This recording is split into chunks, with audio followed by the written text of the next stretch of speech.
We're going to talk about Draupnir, story about managing Concourse in the enterprise. Starting off, I'm Topher. I'm with Pivotal. I'm on the Concourse team at Pivotal. I'm an engineer. And this is a tale of Concourse, and this is a tale of Concourse in the enterprise. Concourse is becoming increasingly valuable to platform operators and app developers. We're seeing a lot of Pivotal customers increasing their adoption of Concourse to kind of run a lot of their daily operations. So for platform operators, they're using it to deploy a lot of PCF foundations and manage them, keep them up to date, creating all these Concourse pipelines to manage everything. They're often bootstrapping many Concourse deployments to do this, so they're scaling up their use of Concourse as well. And then they throw app developers in the mix, and Concourse becomes kind of another thing that they're operating. So app developers are kind of there just to throw a wrench in everything and give operators a hard time. So Draupnir. What is Draupnir? So the name comes from this Norse myth. It's this gold ring that was made by the same dwarves who made Thor's hammer. It doesn't get as much love as Thor's hammer. But like most Norse myths, it has some weird rules about it, and there's just like weird arbitrary stuff that just happens. So it makes like 8 rings every 9 nights for reasons that aren't explained. But I did some napkin math on like Draupnir and like the thing that inspired all of this work that we've been doing. And if you do the math, it's like almost like, it's like roughly a ring a day. It's like 324.4 repeating, of course, rings per year. And like as an engineer thinking about like, that's like a lot of stuff to worry about. And there's not really anything in the myth about this being like an inherited property of all the rings. And then it gets into like exponential numbers of rings. That's ridiculous. So this tale is like enterprise operations at scale. So we're platform operators. These folks are taking Concourse and bootstrapping Concourse up, and they need to make a lot of decisions about the size of Concourse that they're deploying, or maybe deploying many Concourse deployments.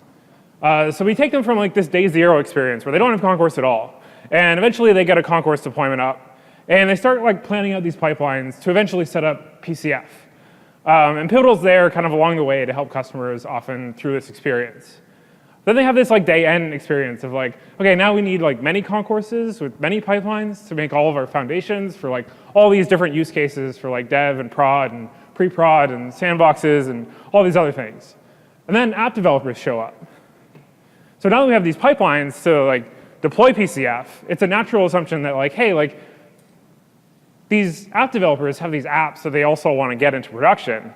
So like, let's make them use Concourse pipelines to get into PCF. So there's kind of 2 problems we're talking about here. The original thought of Draupnir was like this day 1 bootstrapping. But there's also this like day end problem of like scaling everything up. So to talk about the day 1 problem of bootstrapping, we're going to have Evan come up, talk about Concourse at Google. Thanks, Topher.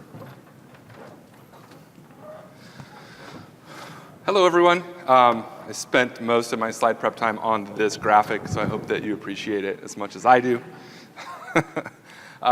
So again, my name's Evan Brown. I'm a software engineer at Google. I've been collaborating in that role for a couple of years with the folks at Pivotal. And the team that I work on at Google, we focus on open source. And so a couple of years ago, we began working to make Cloud Foundry work well on GCP. And naturally, we used Concourse to do testing and integration and releasing. It was our first experience with Concourse, and we really loved it.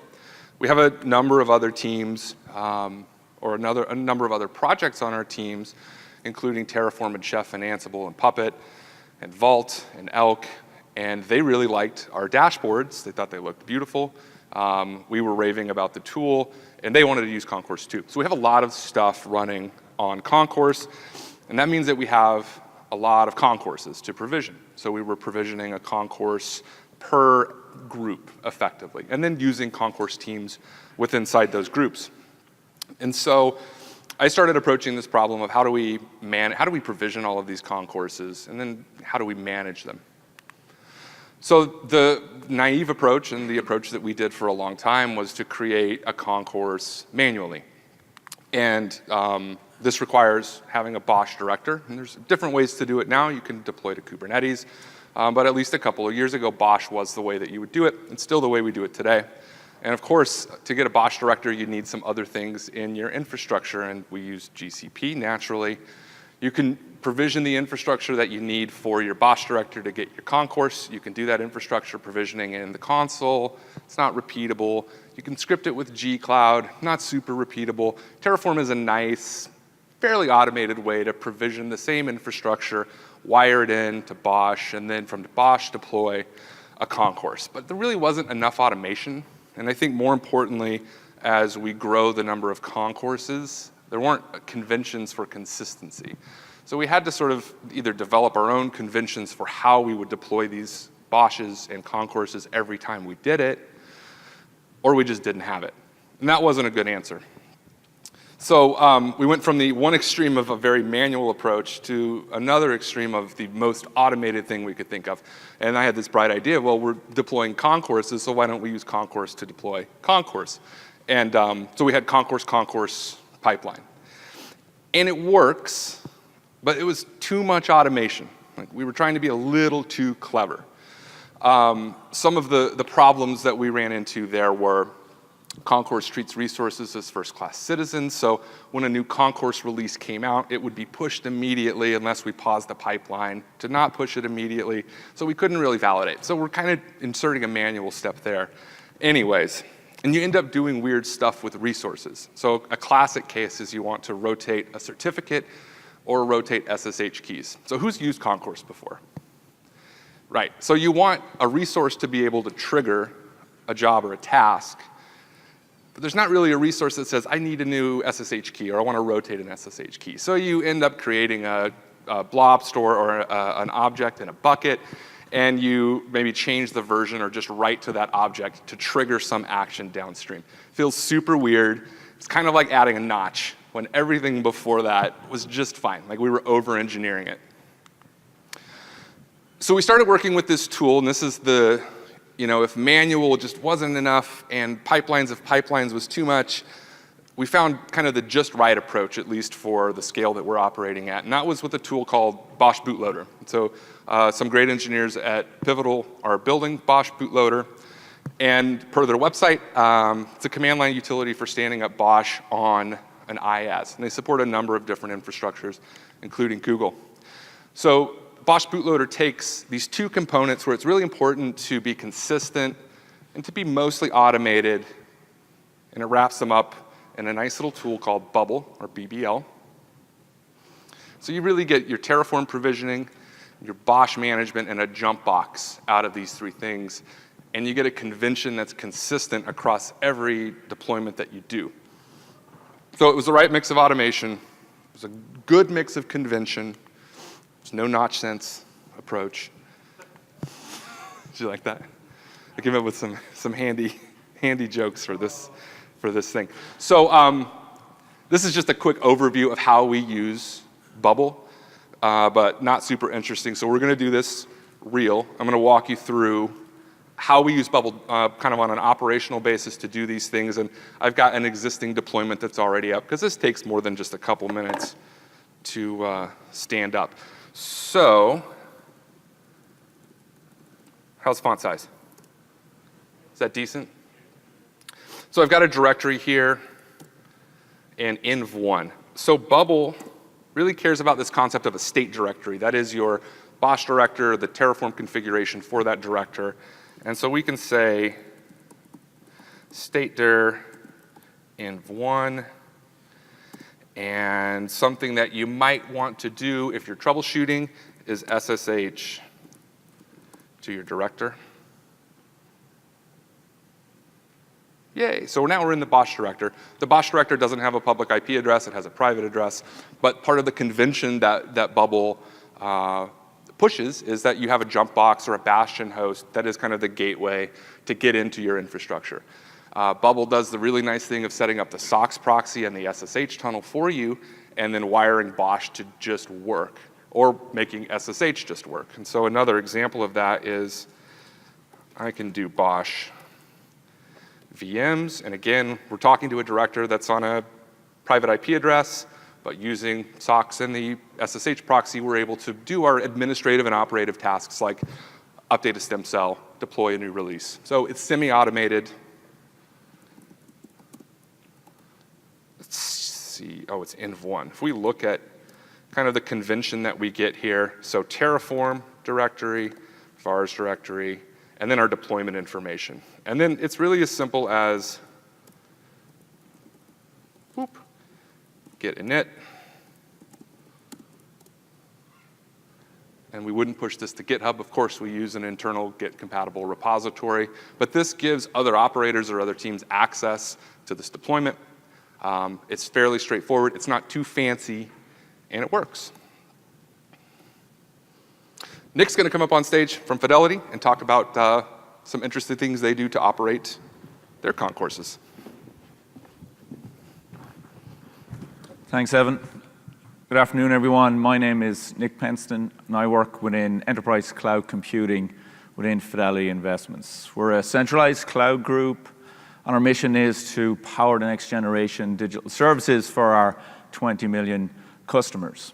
And a key enabler to driving this value is providing frictionless end-to-end pipeline experiences for our engineering teams. So today, I'm going to give some insight on how Concourse fits into this, and how we're driving towards supporting over 10,000 technologists across hundreds of teams, executing a very large volume of pipelines every single day. Now, really, our journey really begins with addressing that scale. For us, like many organizations adopting a new platform, we started with that single instance and then started onboarding teams onto that instance and scaled horizontally and vertical to meet the demands of that workload. However, we started to see a couple of challenges as we did that. For example, our tenancy model, it was organizationally wide, any issue within the system, and ultimately could affect the whole organization and teams across the org. Our security model, big organizations like Fidelity, we have lots of business areas and therefore lots of different authentication and authorization for those areas. And things like basic OAuth really weren't going to cut it for us to deliver that experience. So to meet that challenge, we moved from that centralized instance towards a more multi-clustered setup. And what that really is was the tenancy model was a logical group of applications. And as they onboarded onto the platform, we spun out additional clusters to meet that demand. And that immediately addressed the impact radius challenge that we had, ultimately localizing the impact radius to that cluster. We also took the opportunity to move away from the basic auth provider, looking at things like OAuth and OpenID Connect, which we contributed to back in 3.13, and using users and groups and coupling that with the likes of Active Directory really gave us a lot more flexibility on how fine-grained or coarse-grained we could drive the access model to the teams. We also pushed the configuration of that to the engineering teams themselves to drive the configuration based on their requirements. However, as we moved beyond single-digit clusters, we started to see new challenges arriving, and we started to ask ourselves questions like, how do we see the ecosystem, the full ecosystem and the health of that ecosystem? How do we do capacity management, resource management? How do we optimize how we're doing those things? One of the first challenges that we started to address because of this was around our telemetry. Today, you might be using Influx if you're using Concourse and then using Grafana, and that works well. But when you start having multiple clusters, managing those and getting value from monitoring, alerting becomes very time-consuming. So we pushed our logging and telemetry into a central repository and then drove our alerting and monitoring off that. That enabled us to get that single pane of glass. But, however, how do we address operating and maintaining at scale tens and hundreds of clusters based off that? That was really where the challenge really started to begin. So, based on that, centralizing that data allowed us to have another consequence, which was understanding, getting insights into our user behavior. And this was extremely important because pipeline as code is very empowering from a developer's perspective. However, you can write very corrosive from a resource perspective and compute pipelines if you're not applying, say, the likes of engineering best practices, which is a great place to start. But we felt you also had to put housekeeping on top of that, really to mitigate that scenario. So for example, on the very basic end of the scale, your build retention. Out of the box, Concourse has an unlimited build retention, and when you have a very large amount of teams and pipelines having a very large execution rate, your database is going to start getting bigger and bigger over time. And that might not be a problem, depending on how your database is set up, but if you have very tight SLAs in relation to DR, for example, you're going to want to keep that database nice and lean. However, when you think of the user experience on that, from that perspective, things can definitely change. I'm sure everyone in the room has had an experience where you've had an operator and you've been on the end and ultimately you've heard, hey, I'm having a negative experience, and the guy on the end or the lady on the other CPU is good. And that was definitely a scenario we wanted to avoid. So to mitigate that, we took a look at things like service level objectives. Service level objective is a set of metrics which are generated using continuous testing. And in the instance for Concourse, for example, you may look at things like how do you measure how long it takes them to log in, how long does it take me to execute a pipeline, and then based on those bounds, execute automation to keep your system in check. And what this does is it gives your users a consistent experience, not just across your cluster, but also across your whole ecosystem. But user experience is not just about your experience on the platform, it is also about getting to the platform. And this brings me on to my final point, which really is around onboarding. So onboarding at scale, or even at modest scale, you may be tempted to do it manually or even semi-automated, but this is really very wasteful from your operating team's perspective, but also your users, they're going to be quite frustrated in around having to wait an hour or even days, for example, to get onto that platform.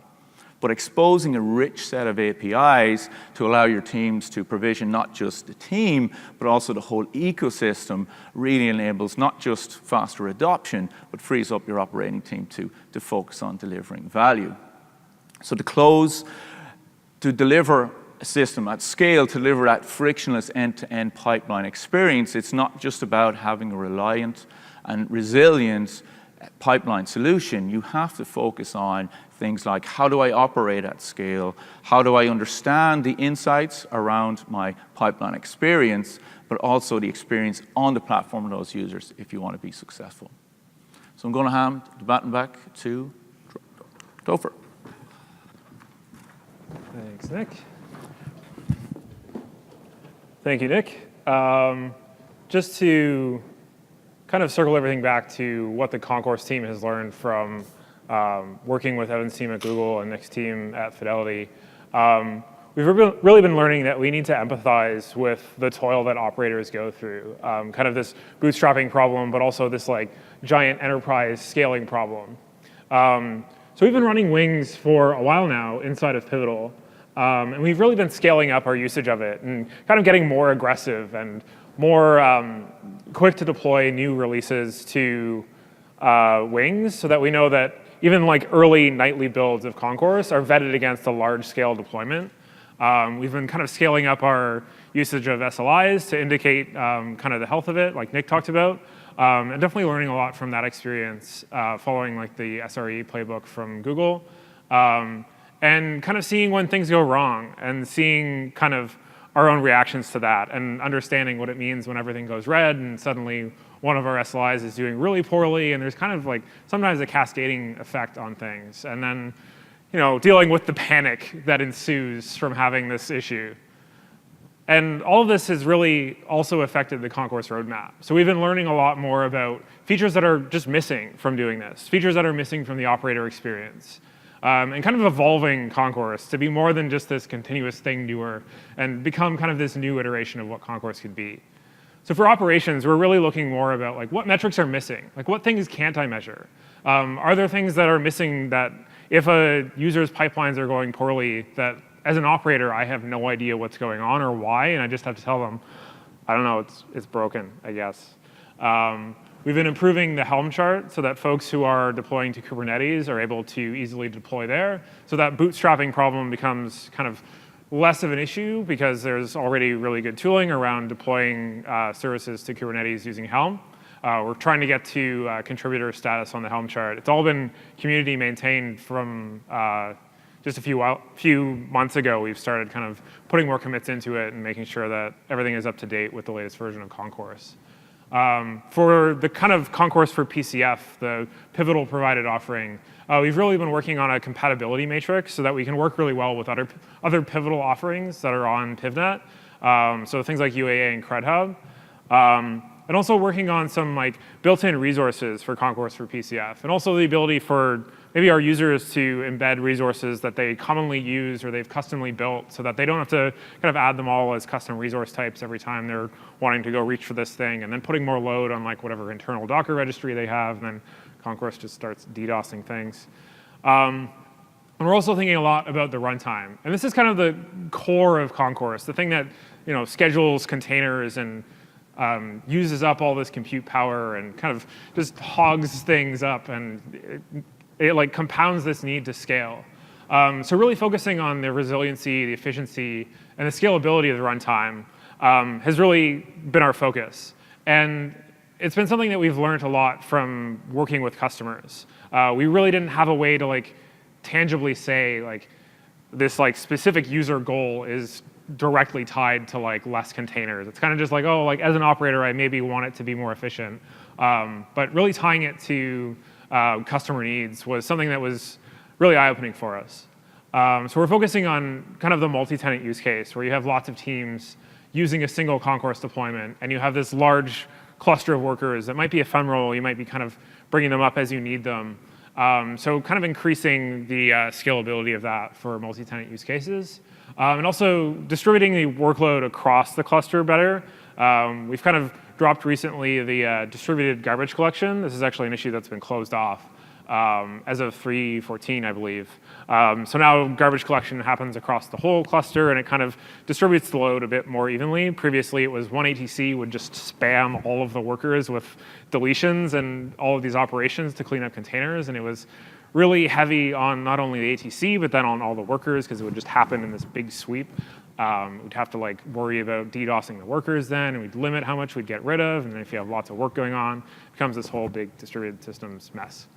So yeah, we're also thinking about Kubernetes on the slide, about the runtime using Kubernetes. It's just down in the corner there. You gotta have Kubernetes on your slides at some point, so that's where it is.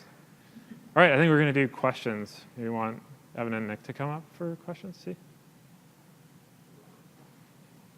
If there's room on that. We might not, I don't know. How much load can this stage bear here? It's like, that first step is a little shaky. Do we have a mic for questions, anyone? You can just yell at us, too.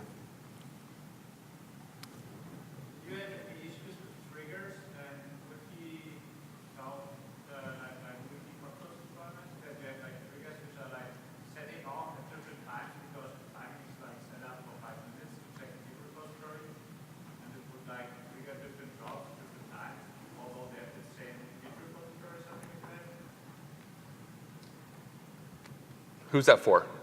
Fidelity, Google, anybody? Yeah, I guess the Fidelity experienced that too. Like a lot of things just kind of using the same backing external thing outside in the world, pulling from Stash and the same Git repo. At the end of the day, like if you're kind of sending a lot of requests out to that, and then also if something's behaving badly, often users trigger a lot more checks off, or they'll start just like spamming the new build button. So we've actually been thinking a little bit about that as the Concourse team, and making the underlying systems that actually do the resource checking more of a global thing, so that when you have a distinctly configured resource, like you have the Git resource pointing to this Git repo with this set of credentials, we treat that as like a distinct resource config, And we don't do duplicate checking across the whole cluster for that distinct resource config. Currently, it's within the team because we don't want you to be able to like hijack someone else's resource checking. But we're working out a way to kind of make it so that that's secure, and with more kind of multi-tenant authorization, we'll have a better system for doing that. So it'll be kind of global across the whole cluster. So you'll have one container doing the checking for tens and maybe even hundreds of the same configured resource type. So then you don't get that like stampeding herd of like multiple checks coming in at different intervals. Yeah. So I've been fighting with worker disk space issues since version 3.6. Do you have any issues with that with all of your workers where it just keeps its disk until it runs out? I mentioned about the housekeeping rules, and part of that was that kind of cleanup from disks. We had, we don't see it that often in relation to the issue, but we do have housekeeping rules around keeping ultimately the workers healthy. But when you think about the ephemeral nature of a worker, really, that's one way of combating those issues as well, which we've used. About once a week, we have to rebuild all our workers. Could be failed pipeline or something, but that doesn't go anywhere but up on the usage.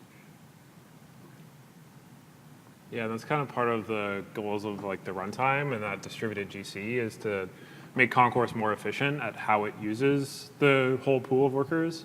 So adding more tuning ability for that stuff is definitely something that's on the runtime's radar in terms of just making sure that we try and cache resources for reuse between runs. So if Concourse thinks that a resource cache, which is like a distinct config of a resource in a get script, if it thinks that that cache is going to be used sometime down the road in the pipeline, it'll keep it on those workers. But there's not really a whole lot of knobs and dials for you to turn other than just increasing disk space or killing the workers. So having a bit more of an ability to tune that stuff was something that's pretty like near term in our backlog as well.